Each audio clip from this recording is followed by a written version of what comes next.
Hi students, good morning. And without wasting time, let's directly delve into the chapter which we were doing previously. And the name of the chapter is The Age of Industrialization. So previously we had seen in the earlier video that how the things, industrialized, how the factories actually started coming up in Europe, how Great Britain actually took the lead, what was the condition of the weavers over there, how the countryside atmosphere altogether entirely changed. And now we are going to see the word pace of the industrial change. As in, what was the speed of this industrial change which was happening all across the Europe and of course the Britain and the England. So let's see. So the heading itself shows you that a pace of industrial change. That means what was the speed? Did this industrialization actually went across all of the Europe? I don't think so. So let's see. As you can see, the cotton industry and the textile industry was the first and the foremost industry, and that was a big industry at that particular time. Later on, metals also, came to the play. Now, metals were being used because railways started developing, ports, started, coming up, and for all this, you required actually huge amount of metals. If you can see, cotton industry lasted till around 1840s, and of course post this 1840s there was the invention of these particular looms and machines. Metals exactly started right from the part of 1840s till the last. And then you can see the business. It just went up to almost around 77 million sterlings or the pounds, which is the currency. And it was literally double of cotton. So that means that metals actually overtook the cotton industry. In colonies, all of this particular trade right started from 1873. Whenever we talk in India about the European powers and how actually developed countries started behaving and how every individual actually wants to leave our country and go to theirs, please understand, you need to understand the word history over here. Those were big short powers right from the part of 1800. India got independence in the year 1947. So I think that there is some time, which is going to take for some catching up to be done. Along with that, जब भी आप कभी countries की बुराइयां करते हो या आप जिस कंट्री में रहते हो आप उसकी बुराई करते हो, please understand that European powers या फिर ब्रिटेन के अंदर different languages, different ethnicities, different diverse group of people नहीं थे या उतने ज़्यादा नहीं थे as compared to over here in India. And that's why development is, taking a still, it is taking some time. Anyway, so this was the first point. The second point was inability of new industries to display traditional industries. आपको लगता है कि जैसे ही बस machines आए होंगे immediately Europe के अंदर चारों तरफ मशीन्स फैल गए होंगे and everybody would have started using machines and सारे जॉब्स चले गए होंगे, बट इतना इजीली होता नहीं है. Why? Because these industries are pretty expensive or these factories are pretty expensive to be set up. ये जो machines आती हैं ये काफ़ी महंगी आते हैं और इतना easy नहीं होता कि आप सारे मैन पावर को निकाल दो और immediately आप machines लेकर के आ जाओ और कल से mass production कर दो. Because goods and the services, they keep on changing, but machines remain stagnant. So जो one time cost आती है किसी भी machine को setup करने में वो काफ़ी एक्सपेंसिव होती है. And that is the reason why इतनी इजीली ये जो न्यू टेक्नोलॉजी थी उसने ओल्ड टेक्नोलॉजी को उतने इजीली चेंज नहीं कर पाए. If you can see, there is this data which is given in the NCERT book and that is less than 20% of the workforce. So less than 20% of the workforce was actually employed in factories while majority of them were still doing those hand-hold jobs back at the countryside. When I'm talking about the word pace of change, traditional industries were not set by steam powered or cotton or metal industries. Understand कि हर एक के पास में उतनी ज़्यादा पैसे नहीं होते हैं to purchase a machine, and that's the reason why हर जगह पर industries आए भी नहीं. फिर लोगों ने अपने छोटे छोटे इनोवेशंस करना स्टार्ट कर लिया जिसको हम इंडिया में जुगाड़ बोलते हैं, एंड उन्होंने छोटे छोटे इनोवेशंस करना स्टार्ट करे और वो मशीन्स या उनको कभी ज़रूरत पड़ी ही नहीं. If you can see, small innovations in food processing, building, pottery, glass work, and all of those, kind of jobs actually was being run perfectly without even introduction of machines over there. Fourth point is, new technology did not dramatically spread being expensive, which I've already told you. So people thought that all of a sudden जैसे ये machines आ जाएंगे उनके jobs चले जाएंगे, इतना easy नहीं होता. Why? Because these machines are expensive. Plus ये मशीन्स कभी भी ब्रेक डाउन भी हो सकते हैं, खराब भी हो सकते हैं, तो उस टाइम पर आपका जो सप्लाई है वो टोटली रुक जाएगा. तो उससे बचने के लिए जो मेजर कंट्रीज हैं जहां पर वर्क पावर या मैन पावर या लेबर बहुत चीप था या बहुत इजीली अवेलेबल था, उन लोगों ने कहा कि नहीं, we are not going to purchase these machines for sure. जब उन्होंने मना किया कि ये मशीन्स हम नहीं परचेज करेंगे, दैट मीन्स जो हैंड वर्कर्स थे या जो मैनुअल लेबर्स थे, इन लोगों की डिमांड अभी भी उतनी ही रही. So the so called new technology did not dramatically spread. Why? Because it was pretty expensive, it was hard to set up. And just in the case जिस ढंग से इन्वेंटर्स ने गारंटी किया था कि हमारे जो मशीन्स हैं वो बहुत अच्छे ढंग से परफॉर्म करेंगे, अनफॉर्चुनेटली उतना अच्छा एफिशिएंसी इन इंडस्ट्रियलिस्ट को नहीं मिला. Next, case of steam engine. Now let us understand what is the case of steam engine. Now this example is a very nice example given in the NCERT book. This will actually tell you about how, in spite of coming of machines, the industrialists did not directly swap their work from manual labor to machines. James Watt, as you know, because हर बार आपको कभी ना कभी कहीं ना कहीं से गलत information आती है, that James Watt actually invented this particular steam engine. That's not exactly true according to the NCERT.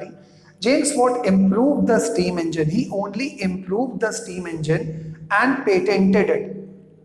ध्यान रखना, कभी कभी ऐसा होता है कि कई मशीन्स बनाता कोई दूसरा है, बट नाम उसका होता है जो उस मशीन्स में थोड़े बहुत ट्विकिंग्स करके उसको इम्प्रूव कर देता है और उसको रजिस्टर कर लेता है अपने नाम पे. Now this job of registration is known as patent. So James Watt only patented the improvised version of what? Of the steam engine. Actually में वो बनाया किसने था? It was the steam engine which was produced by the Newcomen. So remember this particular word. That is, Newcomen was the name of the person who actually made the engine, and James Watt only improvised it. Post then that, जैसा आपको मालूम है हर जगह पर होता है, एक आदमी ने एक चीज बनाई and then comes the copying of that stuff. So in 1781, Matthew Boulton also made a new model. Matthew Boulton जो एक आदमी था, उसने भी ये इंजन का इम्प्रोवाइज्ड वर्जन बनाया, बट अनफॉर्चुनेटली उसको खरीदने वाले कोई लोग ही नहीं थे. Just imagine the kind of funnier thing which is happening over here.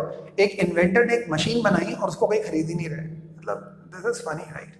Now, and why do you think that they are not purchasing it? Because हर जगह पर ये स्टीम इंजन लग ही नहीं रहा था, काम ही नहीं कर रहा था. क्यों? Because मशीनरीज अलग अलग टाइप की होती हैं. कई फैक्ट्रीज में उतनी बड़ी जगह नहीं थी. कई फैक्ट्रीज को लगा कि उनका जो जॉब है ये ऑटोमेटिक ढंग से हो ही नहीं सकता, तो इसका मतलब मैनुअल लेबर वहां पर अभी भी लगेगा. सो केवल cotton industry and so called metal industry या माइनिंग इंडस्ट्री के अंदर इन सब की बहुत ज़्यादा ज़रूरत थी, that is the steam engines की. बट अदरवाइज ये स्टीम इंजन की जगह और कहीं पर थी ही नहीं. Guys don't think that these particular steam engines that only means railway engines, जो कि केवल रेलवे को काम में लेकर के आते थे. स्टीम इंजन से और भी बहुत सारे काम होते हैं. It's an engine which is used to continuously do mechanical work. Hand labour and the steam power. Let's see. In Victorian Britain, Queen Victoria, okay, in Victorian Britain there was no shortage of labor, क्योंकि Britain, the Victorian Britain और London as you know, उसके आजू बाजू में बहुत सारे country sides थे जहाँ से भर भर के लोग बाग अलग अलग मेन सिटीज पे जाते थे. अब लेकिन जो गांव वाले हैं वो सिटीज की तरफ में क्यों जाएंगे? They'll only go because of one reason, and that is to find jobs. But why are they moving all the way from countryside to over here? It's only because एक ने दूसरे को बोला कि वहाँ पर जॉब्स अवेलेबल है, वहाँ पर बेटर लाइव्स हैं, एंड सब के सब चले गांव से शहरों की तरफ में कि अब तो हमें वहाँ पर जॉब अच्छा मिलेगा. But problem was after reaching over there, they realized that the condition is not that beautiful as it is being shown. Poor peasants who actually used to get very low wages right in the rural area started moving to cities. And जब बहुत सारे लोग cities में आना चालू हो जाते हैं तो cities का infrastructure collapse होना चालू हो जाता है because उतने लोगों के लिए cities बनी ही नहीं थी. Industrialists were not interested in investments, machines, और होंगे भी क्यों? Think about it. जो इंडस्ट्रियलिस्ट होते हैं उनको मालूम है कि हमें बस केवल नेट प्रॉफिट बनाना है. जो भी सामान वो लोग बेचते थे उससे उनको नेट प्रॉफिट्स बनाना है. अब यदि वो मशीन से पैसे इन्वेस्ट करेंगे तो ह्यूज अमाउंट ऑफ मशीनरी का कॉस्ट आएगा, फिर उसको सेटअप करो, फिर उसके बाद में उसको चलाओ, इलेक्ट्रिसिटी लगेगी and so on and so forth. On the other hand there are huge amount of labour available, so मैं मशीन से क्यों खरीदूं? ऑल्सो यदि आप देखोगे तो जो मशीन वाले जो प्रोडक्ट्स है, and that's a very very shocking line for all of us who are Indians. Now why I am saying this, just see this line. In Victorian Britain the upper classes preferred handmade material. आज भी आप देखोगे कई world की जो famous नामी गिरामी companies हैं, they still make handmade materials. For example the handmade bags. वो लोग इंडिया आते हैं परचेज करने के लिए बिकॉज उनको अभी भी विश्वास नहीं होता कि यहाँ पर इंडिया में अभी भी लोग हाथों से चीजें बना रहे हैं. नाउ सिंस ये सारे के सारे बहुत ही स्किल्ड एंड क्राफ्ट्समैन होते हैं जो लोग ये काम करते हैं, and that's the reason why their work actually sells for huge amount of money.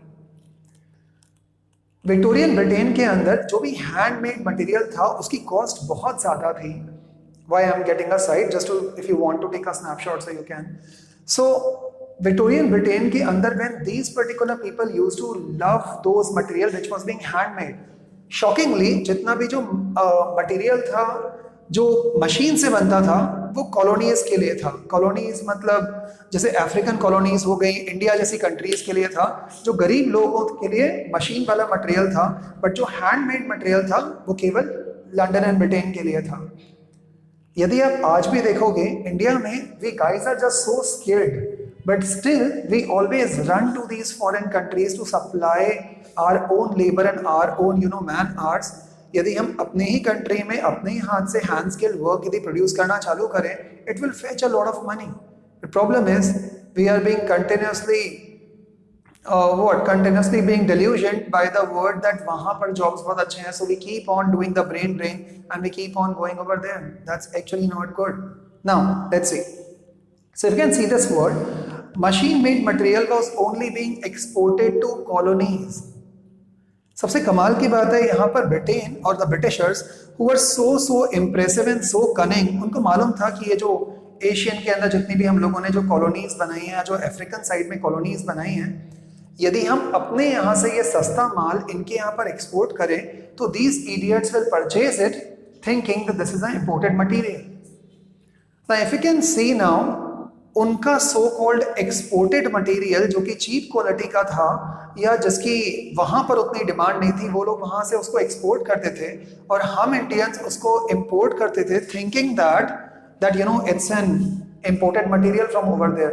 So we Indians were pretty happy using those imported material which was actually being not so nicely used over there in Britain. So the theory was altogether completely wrong, while the way Indians used to think. Life of workers. Now since यदि जैसे कितनी बार जब students आते हैं हमारे पास में and then they ask us, sir why is actually education so necessary, पढ़ाई क्यों ज़रूरी है? हम जाके भी तो नॉर्मली मार्केट में जॉब्स कर सकते हैं. ऑफ कोर्स कर सकते हो, करते ही थे लोग बाग. Because problem with the labour and the skilled labour is, labour को अपनी वैल्यू मालूम ही नहीं होती, बट स्किल्ड लेबर को अपनी वैल्यू मालूम होती है. So he can actually desire the kind of money which he really wants. So that is what the education does. Anyway, the life of workers, abundance of labor, huge impact. और when I'm talking about abundance of labor, please understand that जिस जगह पर labor बहुत ज़्यादा होता है उस जगह पर labor की wages बहुत कम होती हैं, because आप जितने पैसे दोगे उसमें बहुत सारा labor available होगा. And that's what actually happened right over there at Britain. Because सारे गाँव वाले भाग रहे थे शहर की तरफ में, that वहाँ पर हमें jobs मिलेंगी. Unfortunately जॉब्स का सीन वहां पर बहुत ही अजीबोगरीब था. सो In this COVID time, unfortunately, you are seeing some new words जिन्होंने आपकी डिक्शनरी थोड़ी सी और ज़्यादा बढ़ा दी होगी. For example, the word nepotism. Now, you must have heard this big word nepotism right over there in newspapers. Debate होती है channels के ऊपर में, लोग चिल्लाते रहते हैं पागलों की तरह. What actually this word means? This word came right over there from the part of the Britishers. Think about it how. Abundance of labor, huge impact on lives of workers, and then the word nepotism. Now, how is this particular word nepotism being related to this history? जितने भी जो workers थे जो Britain में थे, जब वो गांव से जब वो कंट्री साइड से शहरों की तरफ में जा रहे थे towards town, they actually required some sources, they actually required some contacts. तो सिटीज में जॉब केवल उन लोगों के लिए था जिनके रिलेटिव्स गांव के अंदर हैं. तो वो लोग उनको कॉल करते थे, उनको बुलाते थे, and they used to call them that आप शहरों में आओ. When I am talking about call, that doesn't means कि मोबाइल फोन से कॉल करते थे. What I am talking about is that वो लोग उनको बुलाते थे कि आप गांव में कुछ भी पैसे नहीं कमा रहे हो, आप शहरों के अंदर आओ. और ये लोग उनके जान पहचान से वहां पर जाते थे. सो जब भी कभी आप अपने सोशल कॉन्टैक्ट्स का गलत फायदा उठाते हो टू गेट अ जॉब और get a nice treatment, that is known as nepotism. So ये वहां पर होना चालू हो गया था. कई बार लोगों को मंथ्स एंड वीक्स लाइन में खड़े रहना पड़ता था, वेट करना पड़ता था to get their chance in these particular jobs. और यदि आपको लग रहा है कि ये सो कॉल्ड जॉब्स बहुत ही हाई फाई जॉब्स थे, you are absolutely mistaken. These are very petty jobs. तो सर इतने कम में ये लोग काम क्यों कर रहे थे? बिकॉज इनको लगता था कि शहरों के अंदर लाइफ अच्छी होती है, and that's the reason why they used to run right on to the forward cities. Some of the people, यदि मैंने इसमें कई लाइंस जानबूझ करके नहीं लिखी हैं, सो यदि आप देखोगे एनसीईआरटी बुक, उन्होंने लिखा है कि रात के टाइम पर कई लोग अपने बीवी बच्चों के साथ में रोड पर ही सो जाते थे. Even under bridges. कई लोग जिनके पास में थोड़ा बहुत अमाउंट था, they used to stay in the refuge shelters. कई लोग जो प्राइवेटली ओन्ड जो शेल्टर्स होते थे, बहुत ही पुअर वाले जो म्युनिसिपल बॉडीज होती थी, उनके थ्रू उसके अंदर जाकर के रहते थे. Then come the word seasonality of work meant prolonged periods. And what do you think? ये जॉब जब इनको मिल गया तो अब ये परमानेंट जॉब हो गया. इसका मतलब अब तो ये जिंदगी भर मरते दम तक यहीं पर ही काम करेंगे. Absolutely wrong. ये सीजनल जॉब्स थे. सीजनल जॉब्स मतलब सपोज करो ये शुगर केन इंडस्ट्री में क्रशिंग वाला जब सीजन होता है तो बहुत सारा लेबर लगता है शुगर केन को थ्रैश करने के लिए, कट करने के लिए. I am just giving an example. ये सीजनल वर्क्स थे which required only some seasons, जिसके अंदर ये लेबर को काम मिलता था. बाकी टाइम ये लोग रोड पर ही बैठे रहते थे. कभी कभी कोई लोग कोई छोटे मोटे जो दूसरे जो ऑड जॉब्स होते थे जो उस टाइम पर ढूंढना बहुत डिफिकल्ट होता था, एंड ये लोग उस टाइम पे वैसे वाले जॉब्स करके अपना टाइम पास करते थे. थोड़े टाइम बाद में जब इनको समझ आने लगा, they started returning back to countryside. And इनको लगा कि बाकी टाइम हम गाँव में अपना काम करेंगे, जब शहरों में काम होगा तो हम वहाँ पर आ जाएंगे. So there was not a rigidity in jobs, there was too much amount of fluidity in jobs because people used to migrate from countryside to towns and from towns to countryside. Conditions थोड़ी सी improve होना चालू हुई in the way back in the early 19th century. So wages increased a bit. Now ये statement से खुश मत हो जाना कि अब तो अच्छा टाइम आ गया. No. एक्चुअली में अच्छा टाइम आया नहीं. वाई? बिकॉज उस टाइम पे जो कैलकुलेशन होता था जॉब्स का, वो होता था कि उनको कितने टाइम जॉब्स में वो लोग हैं. एज यू नो कि वहां पर सीजन्स या सीजनल जॉब होता था कि केवल 3 महीने के लिए आपको जॉब करना है, 2 महीने के लिए आपको जॉब करना है, तो उसको भी वो लोग एम्प्लॉयमेंट के अंदर काउंट करते थे, which was actually not a right way to calculate employment. Now if you can see, जब बहुत ही बेस्ट टाइम होता था उनका, उस टाइम पे भी अनएम्प्लॉयमेंट 10% था, which is way higher than the normal industrial standards. और जब इकोनॉमिक स्लम्प होता था like in the 1830s and in 1840s and so on and so forth, जब भी कभी होता था, उस टाइम पे the unemployment figures went up to by around 75%. मतलब हर 100 लोगों में से 75 लोग या 75 people were unemployed and were residing right on the roads itself. Britain की इतनी बुरी हालत थी, थिंक अबाउट इट. बट हमारे सामने जब भी कभी ब्रिटेन की पिक्चर्स दिखाते हैं, एंड दैट इज ऑल रोजी फिगर्स, बिकॉज हमें लगता है कि वहां पर तो बेगर्स होते ही नहीं है, वहां पे तो पेट्रोल पंप ओनर्स होते ही नहीं है, वहां पे तो कोई गरीब ही नहीं होता, everybody is rich. Because we think कि since these people are always speaking in English, तो वो तो बहुत ही हाई फाई है. That's wrong. That is not exactly the case because your history books are painting some different kind of picture. Spinning jenny. Now came the machine which is known as spinning jenny. अब ये जो weavers होते हैं, think about it, job insecurity किसको होगी? Job insecurity उन लोगों को होती है जिनको लगता है कि हमें और कुछ आता ही नहीं है, और यदि ये जॉब भी हमसे छीन लिया तो हम तो रोड पर आ जाएंगे. तो उस टाइम पे जो विमेन थे, these women actually used to do this spinning वाला वर्क, जो लोग यान से, टेक्सटाइल से, कॉटन या फैब्रिक से क्लोथ बनाते थे, तो ये विमेन वो काम करते थे. बट जैसे जैसे इंडस्ट्रियलाइजेशन होना चालू हुआ, there was this new machine which was being made by James Hargreaves. Now James Hargreaves ने एक मशीन बनाया जिसका फोटोग्राफ आपकी बुक में दे करके रखा हुआ है. एंड ये एक स्पिनिंग मशीन थी जिसमें बहुत सारे स्पिंडल्स लगे रहते थे. स्पिंडल्स मतलब जो थ्रेड होते हैं उसके धागे लगे रहते थे. तो एक ही बार में आपने जब एक सर्कल घुमाया तो मल्टीपल टाइम्स आपका क्लॉथ जो है वो ट्विस्ट हो जाएगा, टैप हो जाएगा, अलग अलग ढंग से हो जाएगा, right. So it reduce the labour and women started actually get panicking and they started attacking it. So women को लगा कि जहां जहां पर ये मशीन आएगी अब तो हमारा जॉब चला जाएगा. तो जब भी ये मशीन आती थी and people used to break this machine. So women started attacking it for the fear of loss of job. उनको लगता था कि यदि कहीं ये मशीन आ गई तो अब तो हमारा गया काम से job. So they started attacking it. After 1840s, conditions started a bit more on a nicer side. They grew. Why? Because roads बनने लगे, roads widen होने लगे, buildings बनने लगी, bridges बनने लगे, railways का advent हो गया था. So all of these things actually created cities as in what we know today are cities. So it intensified and इसके वजह से बहुत सारे jobs भी बनना चालू हो गए because अब आपको लोगों की जरूरत थी. And that is the reason why क्या होना चालू हो गया? Wages up होना चालू हो गया. After 1840, buildings intensified in cities and they created more employment. Now let's move directly from the part of the Westerners to the colonies. Now why I'm using the word colonies? Because at that time we were under the British regime. So age of Indian textiles. अब हम बात कर रहे हैं Britain से हट करके केवल इंडिया की, कि इंडिया की कंडीशंस क्या थी.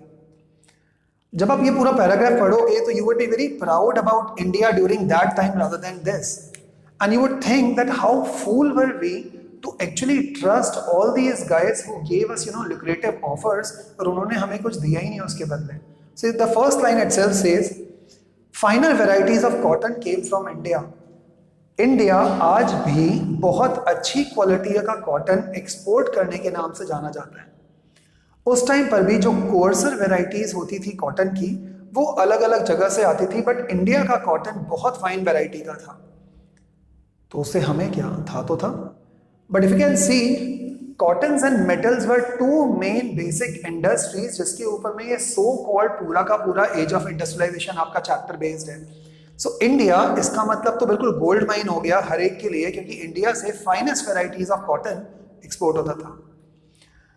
आर्मेनियन एंड पर्शियन मर्चेंट्स जो all the way from these Asian tribes ये लोग आते थे माउंटेन्स एंड हिल्स क्रॉस करके, and on the camel back they used to take these cotton right from India to the Afghanistan, okay, जहां पर trade होता था इसका. सूरत एंड गुजरात. तो सूरत एंड गुजरात में जो कोस्ट थे जो प्री कॉलोनियल टाइम में थे, कॉलोनियल टाइम में ऑफ कोर्स ये चेंज हो गए थे. सो सूरत एंड गुजरात के अंदर ये जो कोस्ट पे जो पोर्ट्स थे, इन पोर्ट से इंडिया बहुत ज्यादा एक्सपोर्ट करता था कॉटन का. सो इंडिया से ये गल्फ कंट्रीज भी जाता थे, मिडिल ईस्ट कंट्रीज भी जाता था कॉटन का माल. बट एट द पोर्ट, जो पोर्ट थे, इन पोर्ट के ऊपर में जो बिग फर्म्स थे या बिग मर्चेंट्स थे, इनके कुछ लोग ब्रोकर्स हमेशा रहते थे जो डील्स को रीनेगोशिएट करते थे कि नहीं हमें इतने का नहीं, इतने का मटेरियल चाहिए, हमें इतनी क्वांटिटी चाहिए, and so on and so forth. So money dealings used to happen on the port. And where were the ports? In Gujarat, that is in Surat. And Surat still might be a very large name it or a very large reputation it holds in textile industry. European companies gradually gained power by around 1750s. 1750 के आसपास ये जो India का जो merchant network था ये धीरे धीरे ब्रेक होना चालू हो गया. क्यों? Because so called European powers actually started coming to India सूंघते सूंघते, क्योंकि उनको मालूम पड़ गया कि इंडिया के अंदर फाइनेस्ट वैरायटी ऑफ कॉटन मिल रहे हैं। अब जब यूरोपियन आ गए तो common sense European were far more advance, they had these machines, so they demanded more material. When they started demanding more material, so India के जो वीवर्स थे, जो फार्मर्स थे, उन लोगों को जब ज्यादा मनी मिलना चालू हो गया, एंड दे थॉट दैट अब तो हम सारा का सारा मटेरियल इन्हीं लोगों को बेचेंगे। प्रॉब्लम ये होना चालू हो गया दैट फाइनली इन लोगों ने अपना ट्रू कलर दिखाया, द यूरोपियन पावर्स ने, and they started getting certain concession activities, जिनके पास में, इन्हीं के पास में इनके मोनोपोली राइट्स थे। इसका मतलब अब इंडिया ये फाइनेस्ट वैरायटी ऑफ कॉटन और किसी को बेच ही नहीं सकता था बिसाइड्स दीज। एंड ग्रेजुअली क्या हुआ that you already know. So European companies gradually gain power. जितने भी जो लोकल फाइनेंस कंपनीज थी, जो लोकल लोग थे जो इन सारे ट्रेड में इन्वॉल्व थे, धीरे धीरे वो बैंकरप्ट होना चालू हो गए, बिकॉज अब कंप्लीटली होल्ड यूरोपियन पावर्स का आ गया था। Local bankers went bankrupt and trade activities declined. If you can see, there is this one figure which is given in the book, and that is just so shocking. From 16 million Indian rupees, we just slumped within around 5-10 years to around 3 million rupees.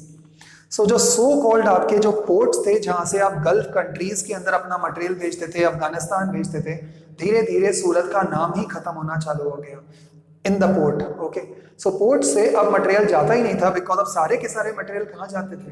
Right from the part of where? Mumbai, and to where? To European countries. But Mumbai बीच में कहाँ से आ गया?